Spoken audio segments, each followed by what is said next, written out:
Assalamualaikum warahmatullahi wabarakatuh. Teman-teman, kembali lagi di channel YouTube saya, Khairun Imam.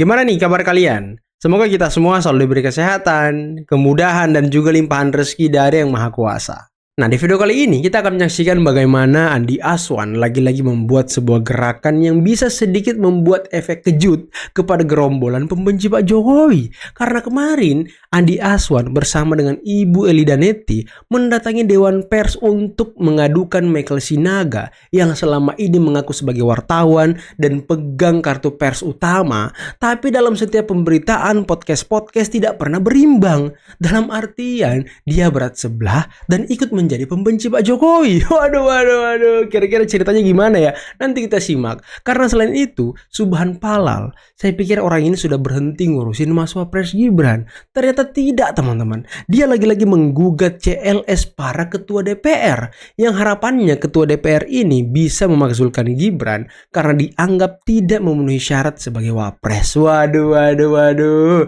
Tapi tahu nggak kalian, DPR ini ngapain?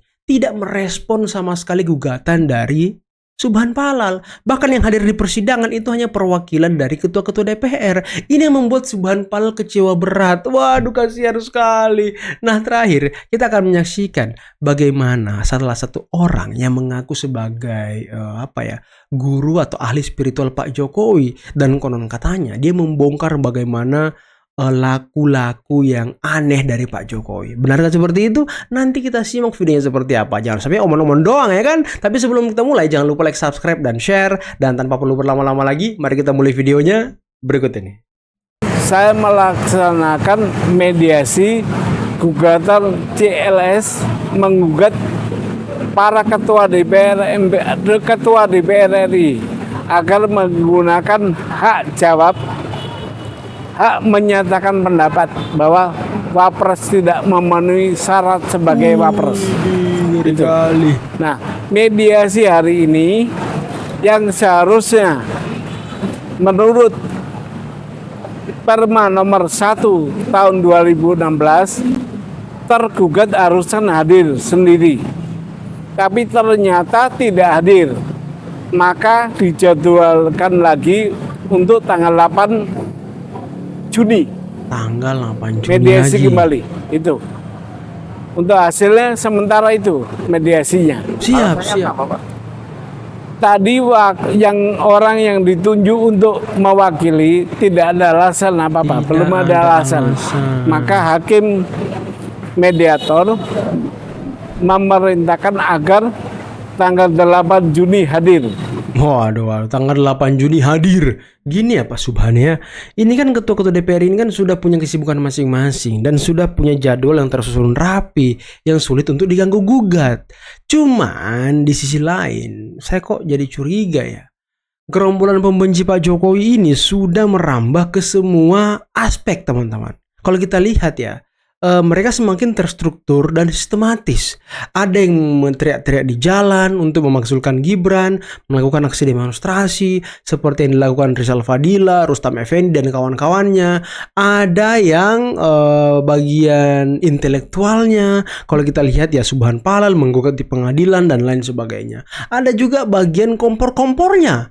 Kompor tapi mereka punya jabatan mentereng dulunya, seperti Sunarko, mantan Danjen Kopassus yang selalu berbicara tentang pemakzulan Gibran, GMKR, Gerakan Mengembalikan Kedaulatan Rakyat. Ini kan dari sisi organisasi, mereka juga selalu mengatakan dan mengajak untuk memakzulkan Gibran. Isinya ada Sunarko, ada Said Didu, ada pokoknya banyak lah di situ, mantan-mantan aktivis di situ yang ngumpul. Nah, mereka ini sepertinya sedang menyusun strategi untuk menyerang Gibran dari segala arah, teman-teman. Tapi syukurnya tidak ada yang mempan.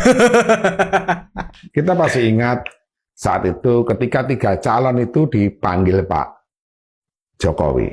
Apa yang dihidangkan? Apa tuh? Yang dihidangkan adalah bebek ya. Saya lupa itu bebek bakar atau bebek apa, sama soto. Nah, di dalam nilai-nilai filosofi pemimpin itu atau zaman kerajaan itu, apa yang menjadi kebijakan, apa yang menjadi suatu rencana keinginan seorang raja itu dalam hal nilai filosofi. Nah, di situ udah kebaca. Apa tuh? Bahwa Presiden Jokowi itu nanti yang namanya soto itu simbol nilai di soto, artinya ya mereka diikat atau ditusuk supaya bebek, supaya ikut aja manut terhadap apa yang kemudian dilakukan oleh Pak Jokowi. Hah? Bisa gitu loh? Bisa gitu loh? Kupikir tadi bebek itu ya suaranya betak, betak, betak. Iya kan? Bebek suaranya kayak gitu kan? Betak, betak, betak. Aduh, bisa gitu loh. Soto ditusuk jadi manut. Makan bebek. Waduh, gimana tuh saya yang suka makan bebek? Aduh, jadi nggak enak saya gitu ya. Kan suka makan bebek. Tapi setelah orang itu tadi sebut bebek, saya langsung flashback. Bukan flashback, saya langsung ingat suara bebek seperti apa teman-teman ya. Seperti yang kita praktekkan tadi. Dasarnya ya, jadi selama 1 tahun ini kan Polda Metro Jaya menyatakan bahwa mereka sudah mengumpulkan 709 dokumen yang menjadi support dokumen untuk ijazah Jokowi kan begitu. Nah selama 1 tahun ini kan kami teliti 709 dokumen itu karena kami dapat data bahwa pada bulan Juli 2025 kami sudah meminta 709 dokumen itu. Salah satunya adalah kepada UGM. Ngeri kali. Ya, UGM sudah menjawab kepada kami. Dan ya sebetulnya saya sangat sayangkan ya, ini UGM ini kan ada di kota Jogja. Kota yang sangat mengedepankan unggah-ungguh ya. Kami tadi juga bertamu dengan sopan, tetapi sampai 2 jam kami dibiarkan aja. 2 jam dicuekin. Rumah gitu ya, kita cuma disuruh menunggu di teras gitu tanpa ada tempat duduk ya. Terus kita maka catatan buat rektor UGM nih, Bu Rektor Bu Emilia ya. Anda sebaiknya memperlakukan tamu dengan baik ya. Rektorat UGM juga begitu. Kecuali kalau ini memang dilakukan oleh oknum ya. Tetapi saya masih sangat menghormati UGM ya. Terlepas dari apapun yang mereka perlakukan kepada kami, ya sudah. Waduh, 2 jam loh. 2 jam loh, Tifa dicuekin loh di UGM loh. Ini calon dokter loh. Calon dokter dicuekin UGM. Wih, ini orang pintar bu. Dokter loh. Waduh, harusnya jangan dicuekin gitu ya kan. Tifa ini aset bangsa. Aset UGM. Yang bisa mengharumkan nama UGM teman-teman. Masa dicuekin begitu saja ya kan? Nggak boleh. Nggak boleh. Nggak boleh sebentar maksudnya. Harus 4 jam, 6 jam. Jangan cuma 2 jam. Terlalu sebentar kalau 2 jam dicuekinnya. Harusnya lama-lamain, setengah hari kek, setahun kek gitu ya kan. Aduh. Jelas tadi juga kami konfirmasi lagi, walaupun kami sudah tahu sebenarnya ini, tapi kami konfirmasi lagi ke Pak Jokowi, Pak, nanti kehadiran Bapak di sidang akan seperti apa, dan beliau tegaskan bahwa nanti saya akan hadir di persidangan dan menunjukkan ijazahnya. Jadi itu hal-hal yang mungkin kalau selama ini masih dipertanyakan oleh berbagai pihak mengenai Pak Jokowi nggak akan hadir, ijazahnya tidak akan ditunjukkan. Itu tidak benar. Pak Jokowi dan kami hadir. tegaskan Pak Jokowi akan hadir nanti di persidangan dan menunjukkan ijazahnya. Ya, dari SD sampai Semua dari SD, Semua. walaupun yang dipersoalkan yang UGM mungkin, tapi yang sebelum-sebelumnya Pak Jokowi juga berkenan untuk menunjukkan. pada saat sidang apa? Yang nanti di kasus Polda Metro Jaya. Jakarta. Maksudnya mungkin apakah pada saat pemeriksaan pokok perkara? Itu nanti tentunya kami serahkan pada majelis tata cara bersidangnya. Tapi biasanya pas pemeriksaan Pak Jokowi itu akan dimintakan. Waduh, makin ciut kawan ini, makin ciut kawan ini. Sudah dikonfirmasi ulang sama kuasa hukum Pak Jokowi. Semuanya, kita bisa tadi lihat wajah-wajah ya kan. Ada Bang Rifai, ada Bang Firmanto, ada Pak Yakub Hasibuan, dan satu lagi saya nggak tahu namanya teman-teman. Siapa yang satu tuh yang sebelah kanan tuh. Sudah dikonfirmasi Pak Jokowi akan hadir di pengadilan.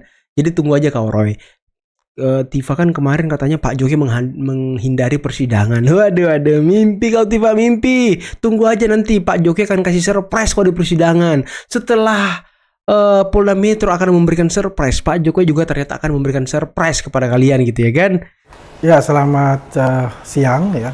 Hari ini saya di Dewan Pers untuk memberikan sebuah pengaduan ya kepada Dewan Pers atas tindakan yang selama ini dilakukan oleh Sentana TV, dalam hal ini Michael B. Sinaga dan juga Janes Yahan ya, yang telah menyebarkan berita-berita yang luar biasa, berita domba, berita hoax, dan mengatakan bahwasanya Michael Sinaga ini adalah seorang wartawan ya utama, dan memang dia memegang kartu pers, Dewan Pers itu ya. Tapi dalam semua berita-beritanya ini banyak bersifat ya fitnah, tuduhan dan sebagainya, dan tidak cover both sides sebagai seorang wartawan ya, sehingga menimbulkan keresahan-keresahan di masyarakat ya. Dan ini surat registernya, tanda terima dari Dewan Pers untuk dipelajari lebih lanjut. Dan juga perlu kita ketahui, banyak juga pemret-pemret itu mempertanyakan untuk masalah kartu dari saudara Michael B. Sinaga ini sebagai wartawan utama. Karena kita ketahui sebagai seorang wartawan utama itu tidak gampang mendapatkan kartu itu, melalui proses-proses yang panjang, dan minimum itu adalah pemimpin redaksi pemret. Ada 3 fase, pertama fase muda, kemudian wartawan media, baru wartawan utama. Ya, tidak langsung lompat, sepengetahuan kami tidak langsung lompat ke utama untuk itu. Ya, ini kan makanya kita mempertanyakan kepada Dewan Pers mengenai hal tersebut. Karena selama ini yang kita ketahui tidak ada yang namanya cover both side untuk semua berita-berita yang dikeluarkan oleh Sentana TV, karena Sentana TV itu juga sebagai narasumber ya. Michael B. Sinaga juga sebagai narasumber di stasiun TV ya yang mainstream ya, tetapi tidak dalam kapasitas sebagai wartawan gitu, tapi sebagai partisan di kubu yang berlawanan seperti itu. Jadi saya mempertanyakan itu ya, karena berita yang dilontarkan selama ini ya bukan berita yang sebenarnya, banyak berita-berita yang hoax untuk itu. Jadi saya mempertanyakan itu kepada Dewan Pers ya, apakah ini masuk dalam kode etik, menyalahgunakan kode etik sebagai jurnalis untuk itu. Itu saja. Terus dari sikap dari Dewan Pers ini bagaimana? Jadi Dewan Pers itu kita akan menyerahkan beberapa bukti untuk dipelajari oleh Dewan Pers. Nanti akan diproses, kemudian nanti akan segera diputuskan. Waduh, akhirnya ya Janes Siahaan diadukan ke Dewan Pers. Kalau saya sih harapannya bukan hanya ke Dewan Pers teman-teman, tapi diadukan ke polisi, ke Polda Metro. Karena mulut atau congornya si Janes ini juga udah keterlaluan. Bisa kalian simak di berbagai podcast Sentana, dia selalu menimpali obrolan Roy Suryo ataupun tamu-tamunya dengan ya ngata-ngatain Pak Jokowi, dan sambil nunjuk-nunjuk, sambil marah-marah, melotot. Ya dipikirnya kami takut ya kan. Dipikirnya kami takut sama kau. Aduh, nggak ada sama sekali, nggak berdiri bulu ini sama kau. Kalau perlu berdua sama si Michael tuh, nggak ada berdiri bulu-bulu kami. Kau melotot-melotot di kamera, nggak ada. Jadi santai aja kau. Saya melihat Jokowi termasuk orang yang tidak memiliki kesadaran bahwa leadership is always taken, power is always lost. Kepemimpinan pasti berakhir, kekuasaan pasti akan hilang. Ini sudah rumus dunia sejak dulu ya. Nah, cara Jokowi mencintai anak-anaknya saya kira betul-betul salah kaprah. Kelihatannya cinta anak, tetapi dia sesungguhnya sedang bengis dan tega pada anak-anaknya sendiri. Joko Widodo ingin melihat Gibran, Mr. Pelongo-Pelongo bisa menjadi presiden atau wakil presiden, sesuatu yang tidak masuk akal. Kemudian pengharap bisa menjadi gubernur Jawa Tengah atau apa, saya tidak tahu. Juga mantunya si Bobi Nasution masih bisa jadi pejabat penting di Indonesia dan sebagainya. Itu maunya Jokowi. Satu hal penting dilupakan Jokowi, bahwa tidak ada seorang pun di dunia ini bisa melawan waktu. Betul. Waktu itu jauh lebih perkasa dari manusia. Jadi Mas Jokowi, kita semua tanpa kecuali mengalami proses penuaan dan hanya menanti jadwal kematian kita. Nah, kalau ada jadwal yang tidak dapat diajukan ngomongin atau diri sendiri kah? jadwal yang pasti tepat on schedule adalah jadwal kematian kita semua. Waduh, amin, amin. Kalau kau apa, Amin? Apa tujuan kau bikin partai, Amin? Apakah untuk anak mantumu juga? Pak Jokowi itu gak punya partai, tapi anaknya bisa jadi wapres, ya kan? Mantunya jadi gubernur. Lah kau punya partai, mantan ketua MPR, anak mantuku jadi apa, Amin Rais? Dikeluarkan pula dari PAN, ya kan? Aduh, kasihan kali. Orang yang maki-maki saya di DM di segala macam tuh saya DM balik. Saya bilang saya bernazar hari ini kasih sekian orang 500.000. Apakah Anda bersedia untuk jadi penerima nazar? Ini orang bosan maki-maki saya. Dia bersedia kasih nomor ini. Habis itu terima kasih. Nanti saya kasih lihat capture-nya. Maki-maki butuh makan berarti, Pak. Bisa jadi hidupnya lagi susah. Hidupnya lagi nggak baik-baik aja. Kita marah-marah balik sama mereka kan nggak akan jadi apa-apa. Itu alasan akhirnya bernazar itu apa, Pak? Nggak ada, tuh iseng aja nazarnya. Kebetulan mau sumpah pemuda. Nggak tahu kadang. Buat ngetes aja.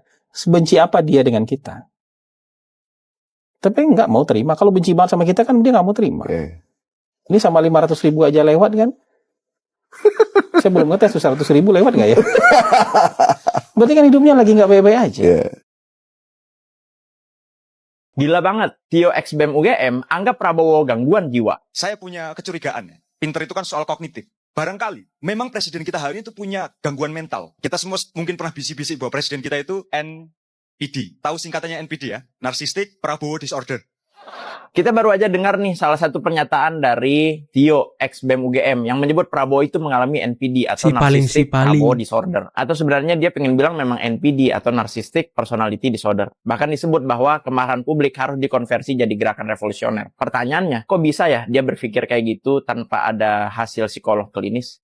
Mari kita bahas. Gini ya Tio, NPD adalah istilah medis, bukan istilah politik, bukan istilah aktivisme, dan bukan pula alat untuk menyerang lawan politik, termasuk pada Prabowo atau siapapun. Untuk menyatakan seseorang mengalami gangguan kepribadian, dibutuhkan pemeriksaan profesional, assessment, observasi, dan evaluasi yang mendalam. Bukan karena nggak suka pada pidatonya, bukan karena nggak suka pada orangnya, atau bukan karena nggak suka pada pilihan politiknya dan kebijakannya, bukan. Jadi ketika seseorang dengan mudah menyebut orang lain NPD tanpa pernah memeriksa langsung, itu bukan diagnosa. Itu opini sesat dan kasar yang diberi baju ilmiah agar terdengar cerdas, padahal bodoh. Kedua nih, kalau memang ada masalah dengan Presiden Prabowo, kritik aja kebijakannya. Kalau harga pangan bermasalah, bahas harga pangan. Kalau investasi bermasalah, bahas investasi. Kalau diplomasi bermasalah, bahas diplomasi. Kalau ekonomi bermasalah, bahas ekonomi. Kenapa harus lompat ke tuduhan gangguan mental? Emang lu nggak bisa belajar dari Ferry Irwandi? Kan memalukan. Karena dalam logika berpikir yang sehat, kebijakan dibantah dengan data, bukan dengan diagnosa dadakan. Terus ketiga yang paling penting, keberhasilan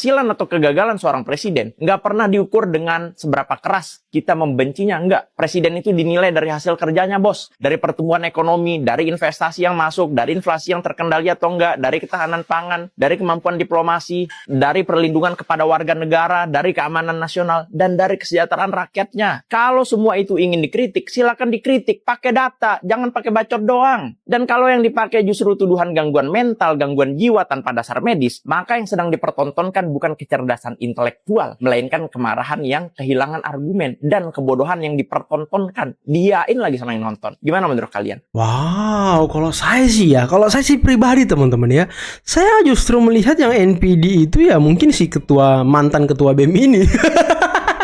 Karena selalu ingin terlihat sebagai aktivis, selalu ingin terlihat berbeda dari yang lain, selalu ingin terlihat paling cinta bangsa dan negara, dan paling perhatian dengan rakyat. Nah, mungkin itu yang sedang dia lakukan, teman-teman. Apakah di NPD? Waduh, jangan-jangan gitu ya kan. Jangan-jangan Anda yang NPD, bukan Pak Prabowo. Jangan-jangan, karena ya Anda ini kan masih butuh nama, masih butuh eksistensi. Ya mungkin itu yang Anda lakukan gitu. Tapi ya, kalau kehabisan bahan untuk mengkritik mah jangan serang pribadi gitu, jangan serang penyakit-penyakit orang seolah-olah itu benar, padahal Anda hanya menganalisis ataupun sedang meraba-raba. Jangan, nggak boleh. Nanti jadi tuduhan liar, fitnah lagi. Jangan, bahaya. Nanti kalau di penjara bilang kriminalisasi lagi. Jangan. Jangan serang pribadi, serang kebijakan dong. Pakai data, pakai fakta.